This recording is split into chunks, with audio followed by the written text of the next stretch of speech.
여러분 안녕하십니까? 4월 13일 JCN 모닝뉴스입니다. 당초 예상보다 하루 일찍 국민의힘 울산시장 후보의 1차 컷오프 결과가 나왔습니다.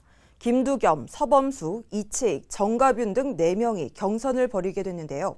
컷오프된 후보들은 유감을 표한 가운데 당내 내홍을 어떻게 수습할지에도 관심이 모아지고 있습니다. 김영환 기자의 보도입니다. 국민의힘 울산시장 후보들의 1차 컷오프 결과가 발표됐습니다. 김두겸 전 남구청장과 서범수 이채익 현 국회의원, 정가균 전 국회부의장이 경선 후보로 확정됐습니다. 당초 2명 또는 3명일 것이라는 예측과는 달리 4파전 경선으로 결정됐습니다. 김두겸 예비후보는 최선을 다해 일 잘하는 인물이라는 점을 시민들에게 최대한 알리겠다는 입장을 밝혔습니다. 개인적으로 이제 컷오프를 통과했으니까 최선을 다해서 저희 일 잘하는 걸 좀 시민에게 알리고 일할 수 있는 사람은 김동민이라는 걸 알려야 안 되겠습니까? 거기에 최선을 다하겠습니다. 서범수 국회의원은 울산을 새롭게 바꾸라는 기대감에 따른 결과로 본다며 새로운 울산 만들기에 주력하겠다고 말했습니다. 저를 1차 관문에 통과시켜준 거는 울산을 새롭게 한번 바꿔봐라는 그런 어떤 기대감을 저한테 부여해 주신 것 같습니다. 그 기대에 어긋나지 않도록 저희들이 최선을 다해서 새로운 어떤 울산을 만들도록 노력을 하겠습니다. 이채익 국회의원은 지역 경제를 살리고 청년들에게 희망을 주는 울산시정을 만들겠다고 강조했습니다. 지방정부를 꼭 성공시키도록 하겠습니다. 경제가 무너지고 청년들이 희망을 잃고 있습니다. 경제 살리고 청년들에게 희망 주는 그런 울산시정 꼭 제가 만들겠습니다. 정가균 예비후보는 그동안 쌓은 경험과 인맥을 통해 울산의 위기를 극복하라는 메시지로 받아들인다고 분석했습니다. 위기를 극복하라는 아마 메시지로 알고 최선을 다해서 울산의 위기를 극복하고 울산의 명예를 되찾도록 노력하겠습니다. 1차 압축 후보군에 포함되지 못한 박대동 전 국회의원과 허은욱 전 행정부 시장은 아쉽지만 결과를 수용하겠다고 밝혔습니다. 그러나 박맹우 전 울산시장은 수용 불가 방침 입장을 표명했습니다. 불공정하고 정략적이라며 공관위에 재심을 요청하기로 했으며 결과에 따라 향후 거취를 결정하겠다고 밝혔습니다. 국민의힘의 최종 시장 후보는 22일쯤 확정될 예정입니다. JCN 뉴스 김영환입니다. 더불어민주당 이미영 시의원이 남구청장 선거 출마를 선언했습니다. 이 의원은 남구를 위해 더 큰 일을 할 기회와 여건이 만들어지면 주저하지 않겠다고 다짐했기 때문에 이번에 출마를 결심했다며 과감하게 도시발전 계획을 세우고 발전과 더불어서 품격과 희망이 넘쳐 흐르는 남구를 만들겠다고 말했습니다. 남구청장 선거 출마를 선언한 김형근 예비후보는 국민의힘에서 제기하고 있는 불식 해상풍력 사업에 대한 비판에 대해 모순과 억측, 궤변을 중단하고 울산의 100년 먹거리에 동참해 줄 것을 당부했습니다. 더불어민주당 내 남구청장 경선은 이미영, 김형근 후보 간의 2파전이 펼쳐질 전망입니다. 더불어민주당 소속으로 북구청장 선거 출마를 선언한 박병석 시의회 의장은 박상진 호수공원에서 무룡산 정상, 강동 관광단지를 연결하는 6km 길이의 산악 케이블카 설치를 추진하겠다고 밝혔습니다. 박 의장은 무룡산 케이블카는 국내 최장 길이로 산과 바다, 도심을 연결하면서 관광은 물론 대체 교통수단 역할도 하는 등 차별화된 케이블카가 될 것이라고 강조했습니다. 박 의장은 이어 정자항의 관광 유람선 터미널을, 부굴산역에 광장을 조성하고 쇼핑몰과 문화시설, 스포츠시설 등의 아트허브도 건립하겠다고 공약했습니다. 노동당과 정의당, 진보당 등의 당 대표단이 울산을 방문했습니다. 노동당 나도원 대표와 정의당의 여영국 대표, 진보당 김재현 대표는 어제 기자회견을 열고 진보정치 분열에 안타까워하던 사람들에게 새로운 이정표를 제시하겠다며 울산을 시작으로 전국에서 후보 단일화를 이루겠다고 밝혔습니다. 이들은 이어 진보 정치가 정치의 대안이 되고 불평등 사회를 부수고 청년들에게 희망을 주는 정치를 실현하는 데 앞장서겠다고 강조했습니다. 울산 시민사회단체와 울산 지역 일부 기업 대표들은 어제 시교육청 프레스센터에서 기자회견을 열고 장평규 예비 후보의 지지를 선언했습니다. 이들 단체는 현재 울산 교육은 좌편향된 이념 교육으로 인해 학생들의 가치관에 혼돈을 주고 있다며 학생들이 올바른 인성과 가치관으로 학업에 전념할 수 있도록 장평규 교육감 예비 후보를 지지한다고 밝혔습니다. 현재 울산 교육감 선거에는 진보 진영의 노키현 교육감이, 보수 진영에서는 장평규 울산혁신교육연구소 대표와 김주홍 전 울산대학교 정책대학 원장이 출마를 공식화해서 보수 단일화 여부에 관심이 쏠리고 있습니다. 국민의힘 박성민 국회의원은 윤석열 대통령 당선인의 울산 지역 창업과 일자리 공약을 반드시 관철시키겠다고 밝혔습니다. 박 의원은 울산시로부터 울산 스타트업 혁신파크 조성과 글로벌 숙련기술진흥원 설립 등 윤 당선인의 공약 이행과 관련된 보고를 받고 반드시 관철시키도록 노력하겠다고 말했습니다. 박 의원은 창업과 일자리를 잡아야 청년들이 울산으로 몰리고 울산이 산업수도로서 재도약할 수 있다며 정부와 긴밀히 소통해서 울산 공약이 성사될 수 있도록 노력하겠다고 강조했습니다. 박범계 법무부 장관이 어제 아프간 특별기여자 이주 관련 현장 점검을 위해 울산을 방문했습니다. 박 장관은 먼저 아프간 특별기여자 거주지를 방문해 정착 현장 점검과 함께 애로사항을 청취했으며 현대중공업의 지원 사항을 점검했습니다. 현대중공업은 우선 아프간 기여자 사택 제공과 자녀 통학버스 지원, 담당자의 사택 수시 방문 등 한국 생활 적응을 돕고 있다고 밝혔습니다. 이어 시교육청을 방문한 박 장관에게 노키 교육감은 아프간 기여자 자녀들의 한국 문화 적응과 원만한 학교 생활 지원을 위해 여건 개선 교사와 한국어 강사 등 각급 학교의 인력 지원에 필요한 예산 지원을 요청했습니다. 이광현 앵커의 이슈인 뉴스 시간입니다. 오늘은 울산시 선거관리위원회 김정군 사무처장과 함께 6일 지방선거 진행 상황에 대해 자세한 얘기 나눠봤습니다.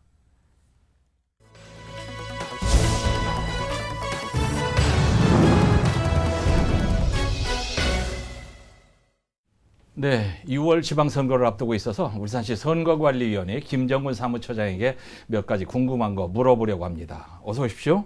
예, 두 번의 큰 선거를 치르느라고 대목장남처럼 바쁘시겠습니다. 네, 지금 대선과 지방선거를 연이어 치르게 돼서 예. 정말 매우 바쁩니다. 그리고 그렇겠죠. 먼저 우리 울산 시민 여러분들께 좀 사과를 드리고 싶습니다. 지난 예, 그래요? 대통령 선거에서 사전투표 확진자들 관리에 있어서 우리 시민들을 많이 불편하게 해드렸는데요. 그 점에 대해서 우리 선거관리위원회를 대표해서 사과를 드렸습니다. 우리 울산 선거관리위원회가 잘못한 건 아니지만 예, 예, 좋습니다. 좋습니다. 자, 이번 6월 지방선거의 일정부터 좀 들어볼까요?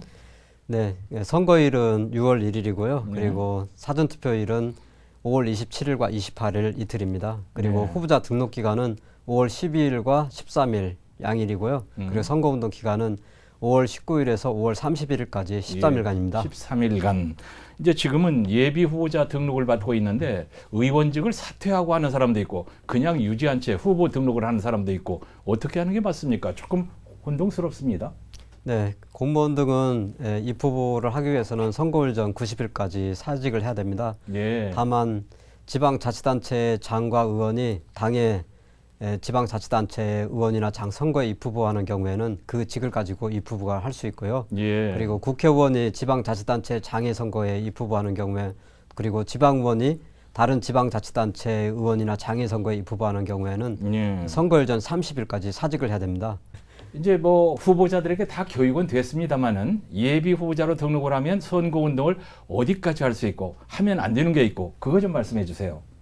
네, 예비 후보자로 등록하면은 본인이 직접 명함을 배부를 하며 선거운동을 할 수가 있고요. 그리고 선거사무소를 설치하고 그 선거사무소에 간판과 현수막을 게시하고서 선거운동을 할 수가 있고요. 그리고 자동 동보통신으로 문자 메시지를 발송하거나 그리고 예비 후보자의 그런 어깨띠 표지물들을 부착하고서 선거운동을 할 수가 있습니다. 네, 이제 그 후보자들, 관계자들이 다 교육을 충분히 받았기 때문에 저런 실수는 뭐 안 할 것으로 봅니다만 일반 시민들이 자기가 지지하는 후보가 있을 때 할 수 있는 선거 운동이 있고 또 없는 게 있지 않습니까? 자칫 오버하다가 곤욕을 치르기도 하는데 예. 종류, 유형, 뭐 주의할 점 이거 좀 쉽게 설명해 주세요. 네. 예, 일반 유권자들의 경우에는 그 말이나 전화를 이용해서 지지하거나 반대하는 그런 선거운동을 할 수가 있는데요. 예. 다만 선거일에는 사용할 수가 없습니다. 그리고 문자 메시지와 전자우편, SNS, 인터넷을 이용해서 선거운동을 할 수가 있는데요. 예. 이 경우에는 선거일까지도 가능합니다. 예. 다만 인쇄물과 현수막, 뭐 시설물, 그리고 확성장치, 집회를 이용해서 선거운동의 경우에는 후보자와 그 선거운동원들만이 가능하기 때문에 우리 일반 시민들, 유권자 여러분께서는 이 점 주의해 주시기 바랍니다. 아주 교묘하게 말이죠. 불법으로 행해지는 선거운동들이 있지 않습니까? 예를 들어서 어떤 형태가 있고 그 대책은 어떻게 세우고 계십니까?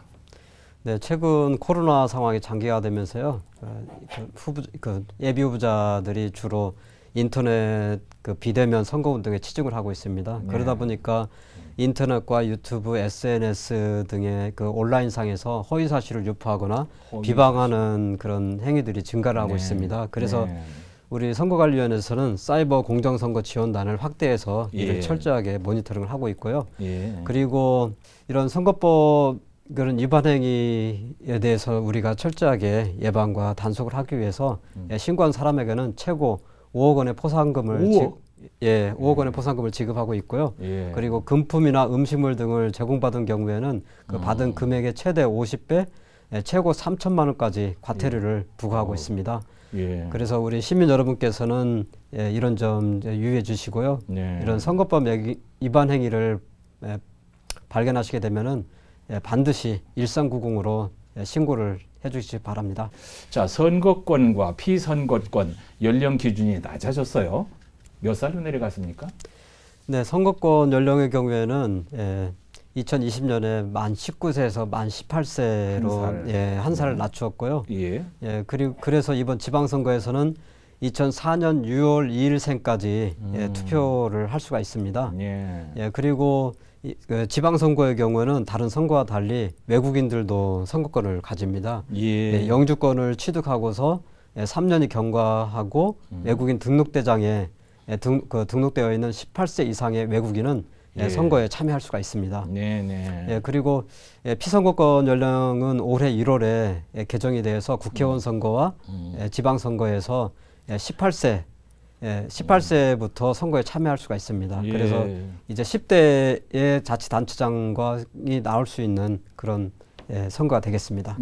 앞선 대선하고 이번 지방선거는 선거 방식과 투표 절차가 좀 다릅니다. 어떤 점이 다르죠? 네, 대통령 선거는 한 가지 선거이기 때문에 투표지가 한 장이었습니다. 그런데 전국 동시지방선거의 경우에는 7개 선거를 합니다. 7개 선거가 울산시로 예를 들면 울산시장 선거와 울산시 교육감 선거, 그리고 울산시 비례대표 의원 선거, 울산시 지역구 의원 선거, 그리고 구군의 장 선거, 그리고 지역구군 의원 선거, 그리고 비례대표 구군 의원 선거, 이렇게 7개를 실시를 합니다. 그래서 총 투표용지는 7장이고 색깔이 모두 다릅니다. 7장이나 됩니다. 사전투표는 언제 할 수 있습니까? 네, 사전투표는 앞에 말씀드린 것처럼 5월 27일과 28일 이틀간 오전 6시부터 오후 6시까지 실시가 됩니다. 그리고 선거일 당일 투표는 6월 1일 오전 6시에서 오후 6시까지 실시가 되고요. 그리고 다만 확진자들의 경우에는 지금 국회에서 확진자들 투표 시간에 대해서는 지금 논의 중에 있습니다. 그래서 최종 확정이 되는 대로 우리 시민들에게 알려드리도록 하겠습니다. 제가 꼼꼼하게 질문을 했는데 혹시 빠진 말씀이 있으면 덧붙이세요. 특히 뭐 이번 지방선거는 우리 가족과 이웃, 우리 동네 모두에 큰 영향을 미치는 아주 중요한 선거입니다.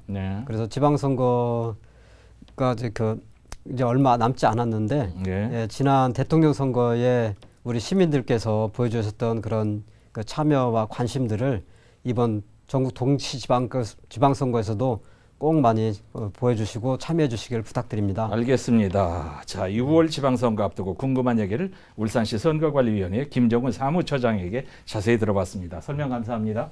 네, 고맙습니다. 러시아, 우크라이나로 수출하는 울산 기업 10곳 중에 4곳이 어려움을 겪고 있는 것으로 나타났습니다. 한국무역협회 울산지역본부는 울산 소재의 러시아, 우크라이나 수출입 기업 139개사를 대상으로 애로사항 전수조사를 한 결과 43.2%가 수출입에 어려움을 겪고 있는 것으로 집계됐다고 밝혔습니다. 특히 미국의 러시아 제재에 따라 거래선 유지와 물류, 원자재 수급 등의 어려움을 겪고 있는 기업이 60%에 달해 수출 유관기관과 지자체의 지원이 필요한 것으로 조사됐습니다. 울산시는 어제 울산 고용노동지청과 북구, 울주군, 울산 상공회의소 등과 함께 고용안정선제대응 패키지 지원사업과 지역혁신사업 업무협약을 체결했습니다. 고용안정선제대응 묶음지원사업은 북구와 울주군이 컨소시엄을 구성해서 3개 사업을 통해 자동차 부품산업 관련 일자리 1,062개를 창출하는 사업입니다. 노동지청과 울산 일자리재단, 경영자 총협회 등이 참여하는 지역혁신사업은 조선업 관련 일자리 545개를 창출하게 됩니다. 울산시 교육청이 내년도 예산을 반영할 시민참여예산 제안사업 아이디어를 오는 6월 말까지 접수합니다. 분야는 교육예산사업 정책 아이디어로 학교 현장과 울산교육 전반에 적용 가능한 교육재정 수반사업 등이 대상입니다. 시민참여예산 제안사업은 담당 부서 검토와 시민참여예산위원회 심사를 거쳐 선정되며 최종 선정된 우수 제안자 최대 10명에게는 포상금 100만 원이 지급됩니다. 시교육청은 지난해 9월 시민참여예산 제안사업 공모에서 10개 사업을 최종 선정해 올해 예산에 1억 6,700만 원을 반영했습니다. 남구청이 다음 달까지 주민 제안 사업인 옥현 근린공원 생태숲 조성 사업을 추진합니다.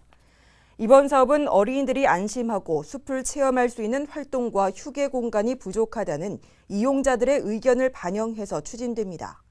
새롭게 조성되는 생태숲은 초화정원과 자연 친화적인 숲놀이 체험장, 진달래 산책로 등을 조성해서 어린이들이 자연과 함께할 수 있는 체험과 힐링 공간으로 조성할 예정입니다.